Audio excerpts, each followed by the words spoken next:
Hello there guys, welcome back to Younes Talks Football, welcome back to a brand new video. I hope all of you are doing well today. We've got more Gabriel Jesus news, or Jesus. I get a few of you saying that the name is being said wrong. I hear on commentary people say Jesus. I also hear people saying Jesus. So I don't know which way to go, honestly. Anyway, I think Brazilians, if I'm being honest, I think Brazilians speak Portuguese, which means that they probably pronounce the J, which means it should be Jesus. So fair enough. That's just my logic. If I've got that wrong, I've got that wrong, and apologies. But let's start off. I have to mention this because in terms of the Chelsea world, inside house, in-house, in the club, this is a big deal. So let me share this with you. There's been a passing of the academy kitman, Eric Asiedu, who unfortunately passed away. He was working at Chelsea Football Club and has been working at Chelsea Football Club for years, even in the time of Didier Drogba when he was at the club, and that era all the way up until now. He's been the kit man for all those years for the academy. He's a big presence at Cobham, and unfortunately he's no longer with us. So I want to share my condolences with his family, his friends, everyone at Chelsea who knew him, and everyone who was close, the academy, and everyone who was just close with Eric. Again, my thoughts and condolences go out to him and his family at this tough time, and I'm sure everyone at Chelsea has actually been affected. I've seen posts of messages from all sorts of ex-players, including Didier, current academy lot, current Chelsea lads, all sorts. So yeah, sad news, and I thought I'd mention that as it should be mentioned. Now, moving on to Gabriel Jesus, if I'm saying that correctly now. Let's get into this, because now I have to be honest, yesterday's video, when I mentioned Jesus, I was a little bit skeptical as to whether this was a legit link. Whether this was maybe just his camp, his agent, trying to get Arsenal to hurry up. Maybe it's a smokescreen. But I gave you my thoughts on Jesus, and I want to clarify one thing. I don't think he's rubbish. I think he's better than what we have, and I said this yesterday. I'm just not sure if he's prolific enough. That's my concern. In terms of who we should go for, I'll be honest, I'm not a scout. I don't really have, it's hard to actually pinpoint someone realistic, except for Lewandowski, who we know isn't going to happen because he wants the Barca move, and that is the only move that he wants. So in terms of availability and who we can actually get, it's a fair point to look around and go, you know what, maybe this is the best of the crop. But I don't know. Should we try and do shopping elsewhere? Are there any other talents out there that can get you goals on a consistent basis? The good thing about Jesus is that he does play, well, he's quite versatile, and he can play anywhere across the front three. He can play on the left-hand side of the front three. He can play on the right-hand side of the front three. I reckon preferably than as a centre-forward. But what we're hearing today is Chelsea apparently considering him as a centre-forward. Let's get into what has gone down today, because it looks like this is actually starting to become legit. Check this out. Chelsea are considering making a bid for Gabriel Jesus. This has come from Goal. This has come from Nizar Kinsella. So this report is from the reliable Nizar Kinsella, who says Chelsea are considering Jesus as a Lukaku replacement. If we're going into detail, Chelsea are reportedly considering a £43 million bid for Gabriel Jesus. Would be a great addition to Tuchel's attack. That is the opinion of London Football. And yeah, that's the latest. So what are the ins and outs of this? What has happened in terms of Jesus? Are Chelsea going to be making an offer like that? Are Arsenal still interested? What's going on? Let me fill you in with everything that has actually happened or reportedly happened. I'm just going to give you my opinion on the news, and whether this is actually legit or not is still to be seen. But let's get into what is happening. And apparently for Arsenal, it's not good news. But anyway, this is from Mail Online. Arsenal have made a £42.5 million offer for Gabriel Jesus, but he isn't convinced by joining Mikel Arteta's project. The article goes on to say Jesus is not interested in a switch to the Gunners after they failed to qualify for the Champions League. And European champions Real Madrid are now interested. We do know in relation to Real Madrid being interested, although because of their quota, non-EU players, I think it's non-European players, non-European based players, that they can't be getting Jesus because of the players they already have. So there's that. Now, whether that remains the case or not, we'll see. But apparently Arsenal struggling to get him. If you're being real here, Chelsea, if they actually really want Jesus, they will get Jesus. My opinion. Because I don't think there's anyone else on the radar. Apparently Tottenham are interested. Don't think Tottenham, even though Tottenham are Champions League, but Chelsea or Tottenham, you know you're choosing Chelsea. Chelsea or Arsenal, you're definitely choosing Chelsea. I'm not saying that in a cocky way or anything like that. That's just the legit truth right now for any player, especially being based in London. The perks are the same. You'd still go to Chelsea because you just know there's a higher chance of silverware, of success, of reaching the top. Yeah, that's just being logical. But Ben Jacobs went on the Football Terrace earlier, so we've managed to hear from Ben Jacobs in relation to Gabriel Jesus. Let's hear the ins and outs of whether this deal could actually be done. He says, initially, Manchester City wanted £55 million. Arsenal felt that this was at least £10 million too high. City since softened their stance while value dropped by 10 to 12 million. This is within Arsenal's financial plan. City are now ready to accept offers, which is now ironic because only now we're hearing Chelsea are apparently interested and are apparently ready to bid 43 million. Man City would probably accept both, because the money is the same. At that point, it would go to personal terms and who Gabriel Jesus would actually want to pick. And as I've said, I think he'd pick Chelsea over Arsenal any day of the week. Now, Fabrizio Romano's shed some light on all of this, so let's check this out.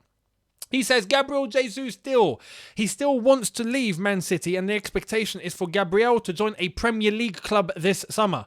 Official bids will arrive soon. Real Madrid had some contacts a few weeks ago to explore the situation, but still nothing advanced as of now. He goes on to say Gabriel Jesus and Yuri Tielemans are still top of the list for Arsenal this summer. Expectation on Gabriel Jesus is for him to join a Premier League club, as reported today morning. You've put white and red there. So Arsenal. Tielemans is priority signing, and new contacts with Leicester will take place soon. So I've read into this as well, and it does look like Tielemans to Arsenal could actually be happening. That is, and to be honest, for Arsenal, decent deal. That is a midfielder, to be honest, where you look at it and go, Arsenal are strengthened. If they were to get a Tielemans, is he the best central midfielder on the planet? No. But for Arsenal and where they need to be, definitely an upgrade on what they have right now. So, yeah, Tielemans to Arsenal could be a very, very good piece of business. Gabriel Jesus, as I've said, I expect Arsenal to go all in to try and get Gabriel Jesus. But again, if Chelsea do actually entertain this, do I see Chelsea winning this or Arsenal winning this? I see Chelsea winning this very easily. But again, is he the right man? I've got my doubts. Although I've read your comments yesterday, and I'm a little bit more swayed. I am a little bit more swayed. I hear a lot of your opinions on Gabriel Jesus about his Premier League record. The fact that he's already adapted to England. He's already adapted to the Premier League. He is versatile across the front three, which is quite beneficial for us, whether we need someone to play on the left, on the right, or as a centre forward. He has scored goals.